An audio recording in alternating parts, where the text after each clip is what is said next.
Welcome to the Ellevate podcast, conversations with women changing the face of business. And now your hosts, Kristy, Wallace and Maricella, Herrera. Hello and welcome to the Ellevate podcast. This is your host, Kristy Wallace, with my co-host, Maricella Herrera. Hi, Maricella. How are you doing today? Hey, Kristy. I am good. How are you? I'm doing good. Thanks for asking. But I'm really excited about our guest today, Heather Ainsworth. She is an advisor to AARP and CEO of Workable Concept, which is an advisor to employers and coach for employees on building family-friendly workplaces. Our conversation is so incredibly pertinent, given a lot of what we've seen in the news and discussions I think are happening across the world and specifically in the U.S. and houses, as we look towards the fall, school coming back, and how we support one another as caregivers, and particularly how businesses and managers and leaders can support their employees that are caregivers as well. So I am so excited for you to hear this conversation, Maricella. There's a lot of really important insights and details and data. Yeah, I can't wait. It's so important right now, particularly as the world has changed, to really be able to support employees that are caregivers for their family. And AARP Family Caregiving has really lots of really great resources for companies and for individuals to take a look at on their site. Excellent. Well, check out aarp.org/employer caregiving. See all the resources that AARP Family Caregiving have. And let's get to my conversation with Heather.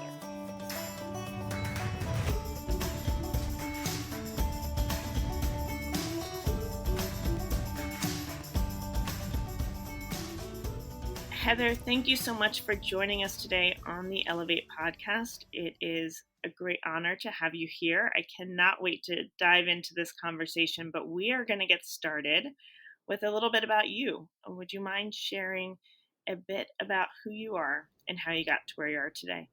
Sure thing. Thank you so much for having me. So I'm Heather Ainsworth, and I am an advisor for AARP's Family Caregiving team and CEO of Workable Concept. And there I advise employers on how to create family-friendly workplaces. So my background is actually in running big childcare businesses and a gender equity nonprofit, and I love working with employers and with organizations like AARP, where caregiving and gender equity and the workplace all intersect, which is also, one reason I love Ellevate. So, when I'm working with AARP, I'm helping them build awareness among employers about the need to support employees with caregiving responsibilities and, tools they can actually use to do it. So when I'm not doing that, I'm living the dream. My husband and I live the juggle daily. So we've got 2 teenagers, and our parents are all on the other coast. We're in California, and our parents are back on the East Coast. So when I'm not working on these issues, I'm living them, which is kind of fun. I hear you on that one. And, I think so much about caregiving. It is not just as a parent myself and one who during these times is homeschooling and doing a lot of different things. But, my parents, my husband's mom, my grandmother, my husband's great grandmother. I mean, we're surrounded, and we're very fortunate to be surrounded by family, but it's so nuanced. This idea of families, of caregiving, and particularly in this day and age when societies and communities have evolved, and you may not be in the same place with your, those that you caregive or care for with extended family. So I would love if you could provide a little bit more context here. Sure. Who are working family caregivers? What does the data show us about this? And why is this so important? Sure thing. So it's funny because working family caregiver is sort of the official term, but it's not like a colloquial term that's immediately clear to everybody. If you think of working parent, and now you say, hey, that actually is somebody who's working but caring for an adult, of any age, somebody who's ill or aging. Now you're talking about a working family caregiver. So you could be a working parent and a working family caregiver. And then we say you're in the sandwich generation where you're caring for people kind of on both ends. So the thing about it is when we say working family caregiver, often people have a pretty clear picture of what that looks like and who that is. But these days, 1 in 4 is millennial, and 40% of people who are working family caregivers are men, and 9% are members of the LGBTQ community. So from an employer perspective, it's really important that we actually see more broadly that this is everybody really in our workplace at some point. I could not agree more. But I also, personally, and as a leader in an organization like Ellevate, this topic is one that I'm incredibly, passionate about, in the sense that, we're in 2020. You're sharing statistics about the representation of working family caregivers in the workplace. And yet, as many of us know, we don't have paid leave in the United States. Many companies don't have policies that support flex work or other working scenarios that support working family caregivers. There's a lot of what it feels like to me. I'm trying to think how to best say it. It just feels like a disconnect where, we live in a society that says they value families, and yet we work in a workplace that doesn't. And I would love to hear kind of your thoughts on that and how you think things are shifting specifically during this time. Sure. Well, I think one thing that has never made sense to me, to be honest, is why employers understand that like healthcare is partly their responsibility to provide, or being investing in the infrastructure of the communities where they're building their offices is clearly something that they take into account and pay for along the way, right? But this entire infrastructure of care for all ages and all types of caregivers, like that whole system that lets your people show up at work, is completely on the backs of those employees, usually without any employer support, financial or otherwise. And yet, I've been tracking on these issues for 20 years and working in them. And I think it's actually kind of an amazing moment that we were having right before COVID. And ironically, although COVID is so hard and so much tragedy in so many ways, it's actually, in an unexpected way, gives a boost to the ability and need and urgency for employers to actually pay attention to the needs of their employees with caregiving responsibilities, and they are. So, when we think about how COVID has affected how employers are approaching it, the first thing is just awareness, right? Like I do a lot of work with AARP with employers just around raising awareness of how much of an issue this is in their workplaces. There's a great, often quoted statistic from Harvard Business School. The Caring Company report is fabulous. They found that 73% of employees today have caregiving responsibilities for a child, for an adult, maybe for both. But then when I did a survey with employers asking them, like, what's your best guess? It came in around 35%. So there's just this huge gulf in even knowing the scope. And with COVID and all the Zoom calls and everybody instantly working from home, and then caregiving of all types, kind of the supply falling out, like this is an issue that's front and center for every manager and every employer, even if they're not a caregiver themselves. And they're reacting in really positive ways. So we're really seeing that right now. Employers are seeing caregiving holistically. Like they want to do everything they can to support employees, and they want to do things that will support employees regardless of whether they're caring for kids or adults or both. So what we're seeing are like 3 specific ways that employers are really stepping up. And these are things that were starting to happen and had momentum before COVID, but it's just accelerating the like scope and the breadth and the level of kind of investment and change in all 3, which is super exciting to see. So the first one's embracing flexible work, kind of both location and schedules. I'd say the second one's really around adjusting benefits and policies to make sure they really do meet the needs of employees with caregiving responsibilities, especially right now. And the third is interesting because it's actually a shift around planning and communication for this new reality, sort of seeing caregiving as a strategic initiative, a strategic need for the business continuity. I would love to dig into these more. For those of our listeners who are business leaders, I hope you can get some great ideas for ways to create better policies within your organization. For those working in companies, use your voice, speak up, share this content and resources with your employers. For those of us that are working family caregivers, it's so important to know how this landscape might be changing. I know many of us are struggling pre-COVID and certainly during this time. And for those that are not working family caregivers, it's a great way to be allies. There's so much, I think, a lot of inherent misconceptions in the workplace about if someone, has to leave for a doctor's appointment or can't stay late, that really needs to be broken down and addressed in ways that we, move forward from this time into a place that's more inclusive, that's more welcoming, that's more supportive. But I really, Heather, want to kind of start to talk more in depth about these three areas that you're seeing employers really stepping up to support employees, because I think this is core to this conversation. It's the action.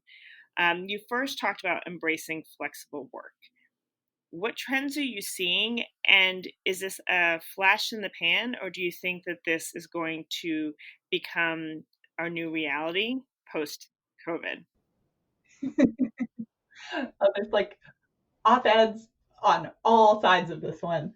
But I think what we're really seeing in terms of trends is the obvious, which is everybody had to do this immediately and whole hog, right? Like so many employers, all their workers, no planning, just boom, go work from home, figure it out, and inherently flexible schedules because childcare, school, senior care, adult daycare are all closed, right? So it just became the reality for even running businesses. So remote work is this kind of grand experiment. And I think that will stay in big numbers permanently, but maybe not full time. Is my kind of guess. Gallup did a really interesting survey recently, and 3 out of 5 employees, even if they're not caregivers, want to continue remote work as much as possible. So this is going to be pressure from employees, not just caregivers, even though remote work especially supports employees with caregiving responsibilities. And the second piece there is actually around flexibility in hours, which is also hugely supportive for employees with caregiving responsibilities. And it can look like lots of different things, but I think flexible remote work is sort of with us to stay, but maybe with more policy, a little more guideline, and frankly, hopefully training for managers, because this isn't how most of us were kind of brought up as managers. This isn't really how most systems are set up. So actually, there's a great training resource for managers from the Boston Center for Work and Family, which is really, really great. And companies are going to have to stick with this. I mean, I was reading something this morning that, schools aren't going to be back kind of in the normal rhythm. Adult daycare, senior centers will be the last to reopen. We're looking till probably fall 2021 until we can really know that our care infrastructure is there to support employees so they can get back to the office. And business has to keep happening until then. I know I was actually having a conversation with my partner about this yesterday because, we're trying to figure out summer camp, right? I'm in New York City. There's no summer camp. What are we going to do with our children during the summer?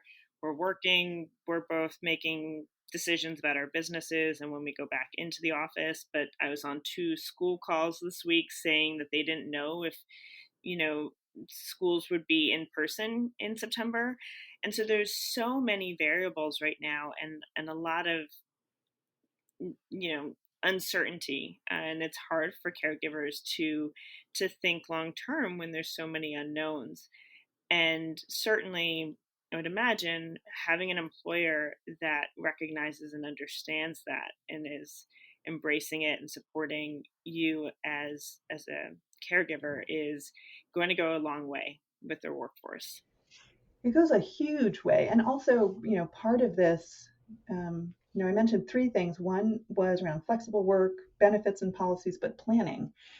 And so that you just touched on that planning piece, which is, employers letting people know in advance with as much lead time as possible what's going to be possible for them at work creates opportunities at home, right? So when you see companies like Microsoft or Facebook or DocuSign who've already come out and said, our employees can work or have to work remotely through September, October, end of year, could do permanently, it gives like you and your partner, or me and my partner, room to say, okay, now we have at least some flexibility. Otherwise, you start to see stats. There was something recent came out. 14% of women in the US are currently considering quitting their jobs because of the additional caregiving and family responsibilities brought on by COVID. Just sit with that idea for a minute. All the work we've done in employers and as society and policymakers and Ellevate, right, to like keep women and in and help us progress. And all of a sudden, 14% are feeling like they might need to drop out. So employers can help with that, with these different flexible work benefits and policies and planning, but especially the communication part of it, because we know we're going to come up with our plan anyway. We have to. Your kids are not going to be in summer camp this summer. Well, and I think there's a diversity of story there too, whereby I'd read something about a major consulting firm, and the majority of their senior leaders were men who had a partner who did not work outside the home, and so it became the story is more about how it was easier for them to go to be fully engaged with their career because there was someone else who was supporting the home and the caregiving.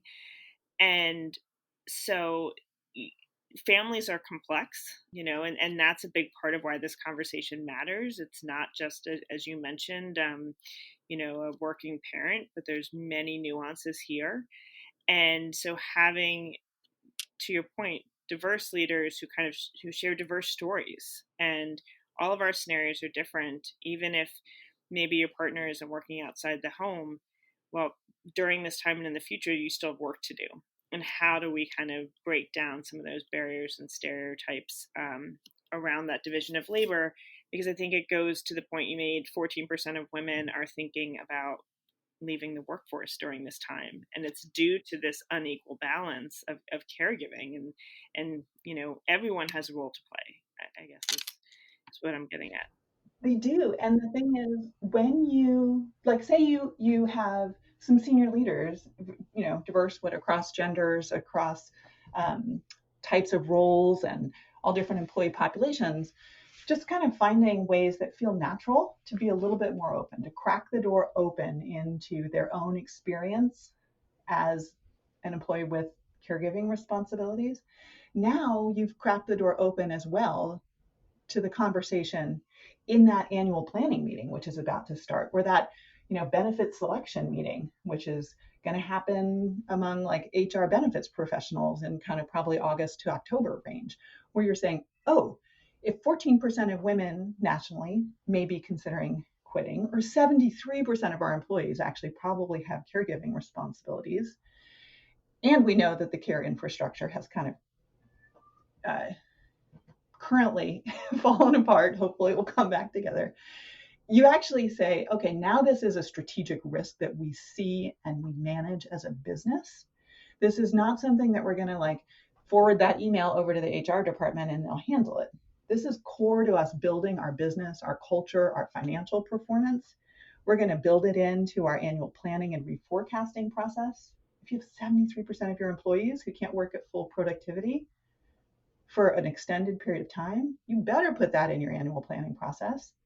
And then look at how you can make some targeted benefits and policy change improvements to increase their productivity and your ability to retain them and protect your ability to hire and retain some of the employee populations that have the heaviest lift on caregiving, right? From an employer perspective, when you're planning and you're looking at your diversity and equity and inclusion work for the coming year, like, African Americans tend to provide more hours of care than other groups when they're caregivers.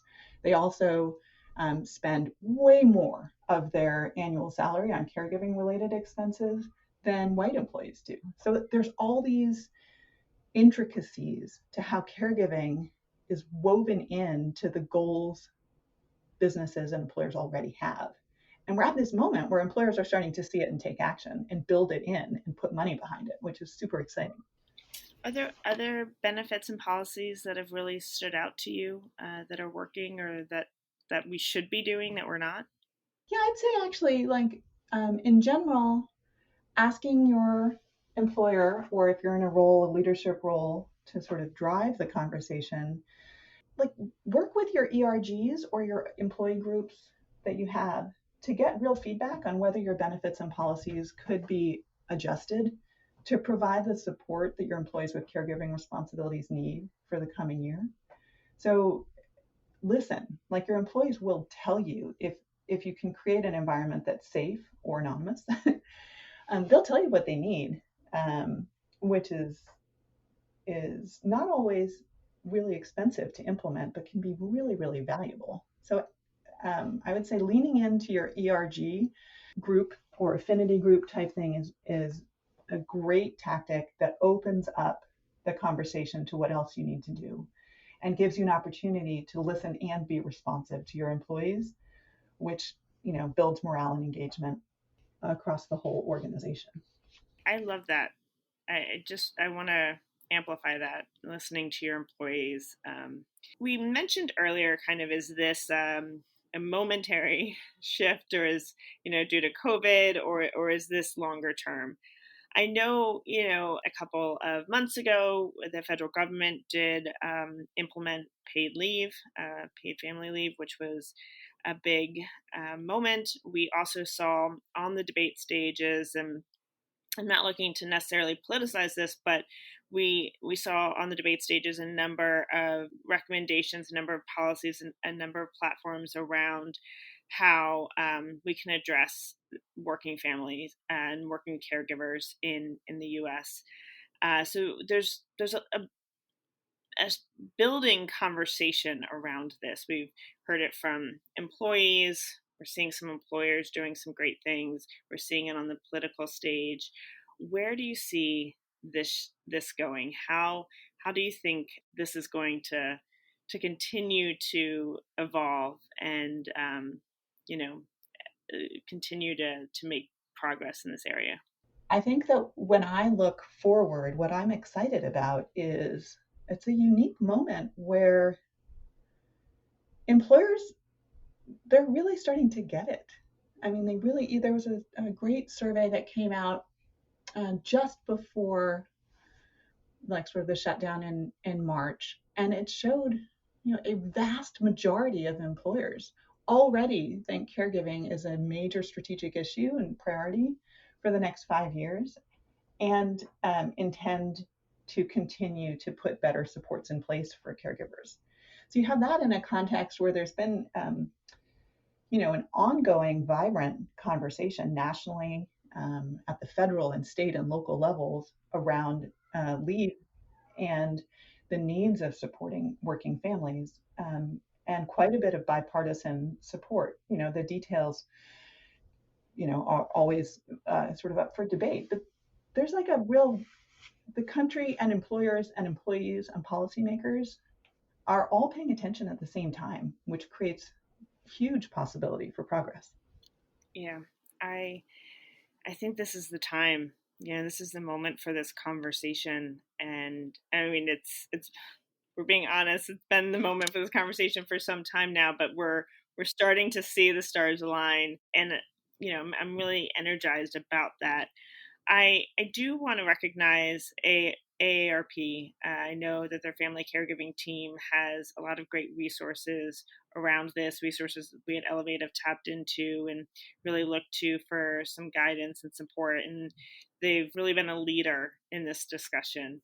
So I would like to dig into that a little bit deeper. What are some of the resources that stand out to you? How can our listeners take advantage of that? And why, what are some of the themes that are coming out with those resources? Yeah, no, that sounds great. I'd love to.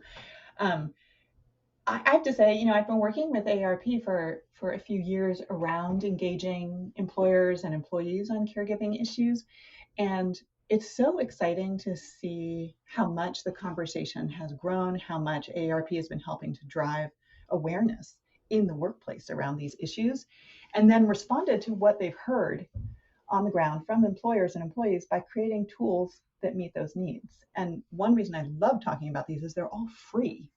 So for lots of employees or lots of employers, they're like, I want to do something, but I might not have any budget, right? Or I don't have enough time. So there's all these resources on AARP's website, which is aarp.org/employer caregiving. If you want to bookmark it, everything I talk about is there.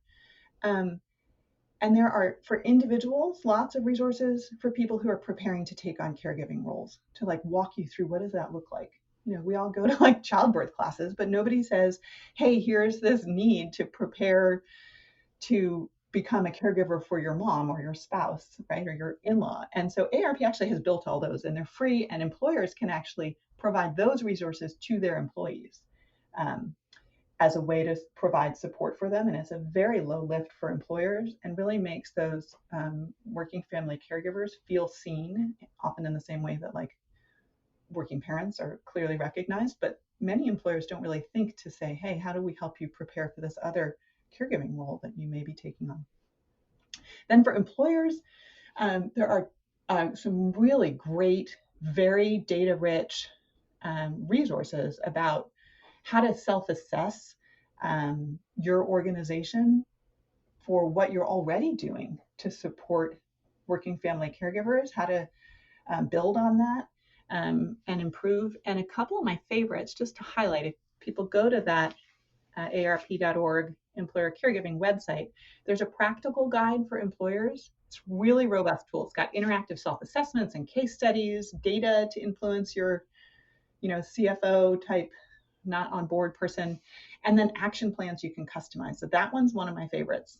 Then there's also a new on-demand online workshop for free that you can host for your team, whether you're an individual or head of HR, and help them prepare to take on caregiving responsibilities, which more and more employees are doing because of the pandemic. Then there are a couple of new ones that are coming out, which are great. They'll be launched end of summer, if not before. One's a caregiving ERG toolkit that we've just been finishing up. It's packed with ideas on how to start a caregiving initiative in your organization's sort of ERG group structure. And the second is an online manager training. So free, pretty quick manager training to say, hey, all managers are likely to be managing folks who have caregiving responsibilities. What kind of awareness do those managers need, and what can they do to be great managers so they hit their goals and their people stay?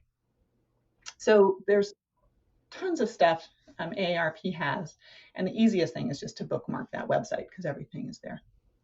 And it's really intuitive and easy guide, and there's a lot of great recommendations there. We even as inspired by this guide on during COVID, we created a special channel we use Slack as an internal communications tool, and a special channel for caregivers to be able to support each other and share advice during this time. So it was our virtual ERG, and it was really helpful. I mean, it helped us to provide support for each other and kind of funny stories and best practices. I mean, there's so many unknowns there.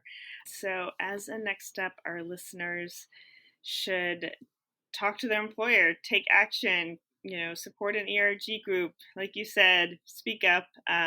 If this is important to you, let your employer, your manager know. And we've provided Heather some just phenomenal tips and starting points for anyone to take action on this now and in the future. Oh, thanks. Well, we have the full employer resource toolkits and such are at the AARP website.